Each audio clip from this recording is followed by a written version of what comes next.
Era una di quelle ragazze graziose e affascinanti, nate, come per un errore del destino, in una famiglia di impiegati. Non aveva dote, né speranze, né modo di essere conosciuta, capita, amata, sposata da un uomo ricco e distinto. Così finì per sposare un modesto impiegato del Ministero dell'Istruzione Pubblica.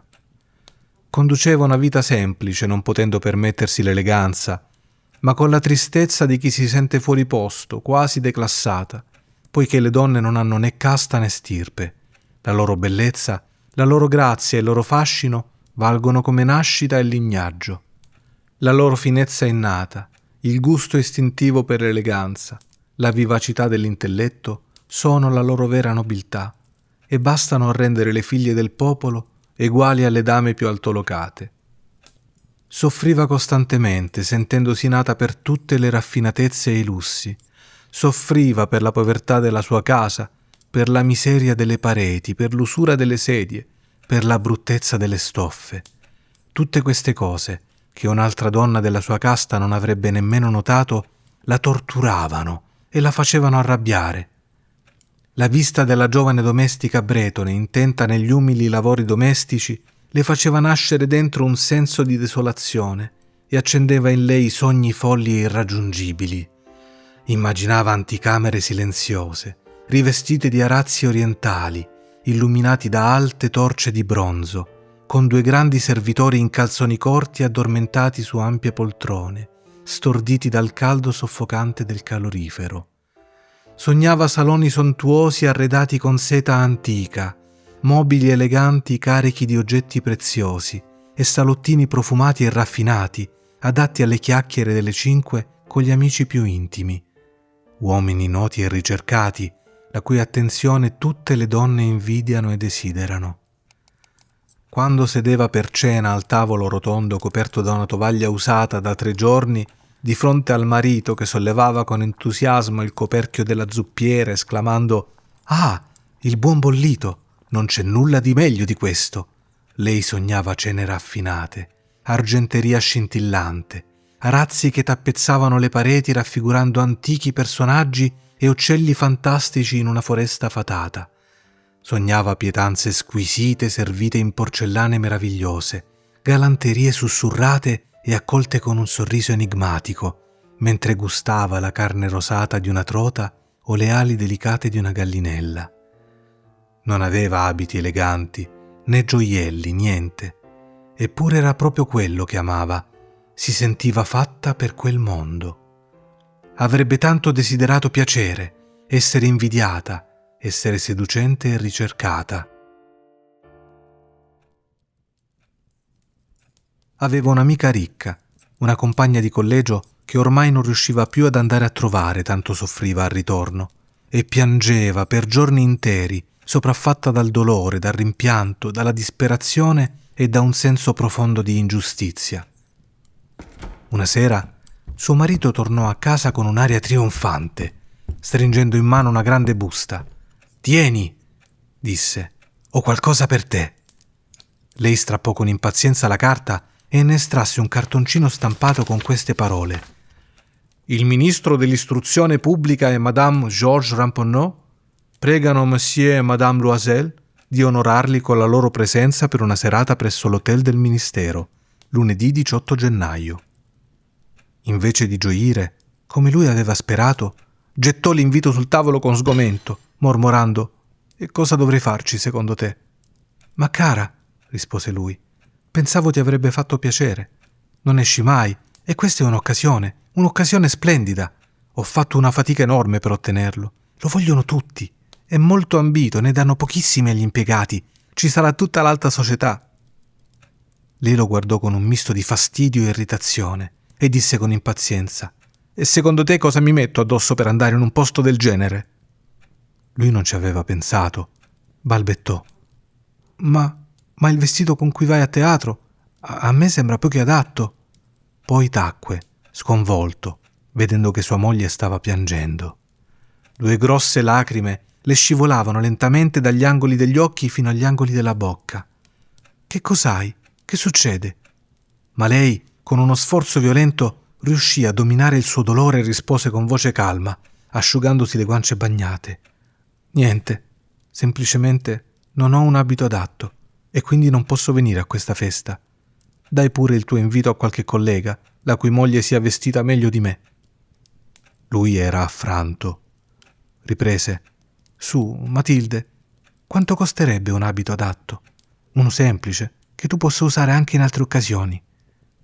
Lei rifletté per qualche istante, facendo mentalmente i conti e valutando anche quale cifra avrebbe potuto chiedere senza provocare un rifiuto immediato o uno spavento da parte dell'impiegato.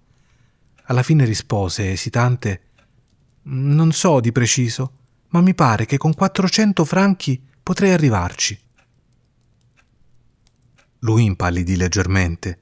Era esattamente la somma che stava mettendo da parte per comprarsi un fucile e regalarsi qualche battuta di caccia la prossima estate, nelle campagne di Nanterre, con amici che andavano a tirare alle allodole la domenica. Ciononostante disse: «Così sia, ti darò 400 franchi, ma cerca di prendere un bel vestito». Il giorno della festa si avvicinava, ma Madame Loisel appariva triste, preoccupata, inquieta. Eppure l'abito era pronto. Una sera il marito le chiese: «Che cos'hai, eh? Sei strana da 3 giorni». E lei rispose: «Mi dà fastidio non avere un gioiello, nemmeno una pietra da mettere addosso. Sembro proprio una poveraccia. Quasi quasi preferirei non andarci a questa serata». Lui provò a rassicurarla: «Metterai dei fiori freschi. È molto chic in questa stagione. Con 10 franchi puoi avere 2 o 3 magnifiche rose». Ma lei non si sentiva affatto convinta.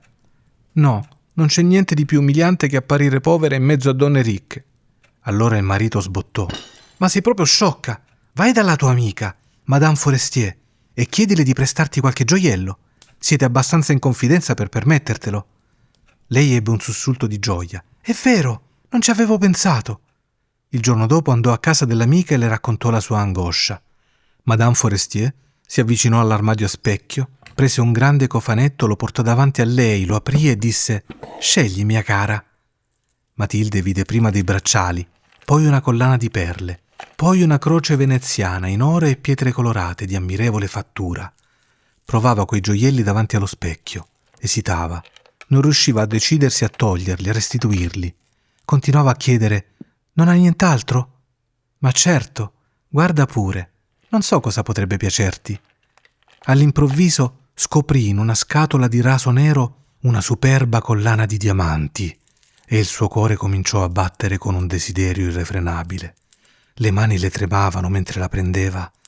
Se la allacciò al collo, sopra il corpetto alto del suo vestito, e restò in estasi davanti al proprio riflesso. Poi chiese, esitante, piena d'ansia: «Puoi prestarmi questa? Solo questa?» «Ma certo, naturalmente». Matilde le saltò al collo, la baciò appassionatamente e poi corse via col suo tesoro. Arrivò il giorno della festa. Madame Loisel era un trionfo, la più bella di tutte. Elegante, aggraziata, sorridente, raggiante di gioia. Tutti gli uomini la guardavano, chiedevano il suo nome, facevano di tutto per essere presentati. Tutti gli addetti del gabinetto ministeriale volevano ballare il valzer con lei. Persino il ministro la notò.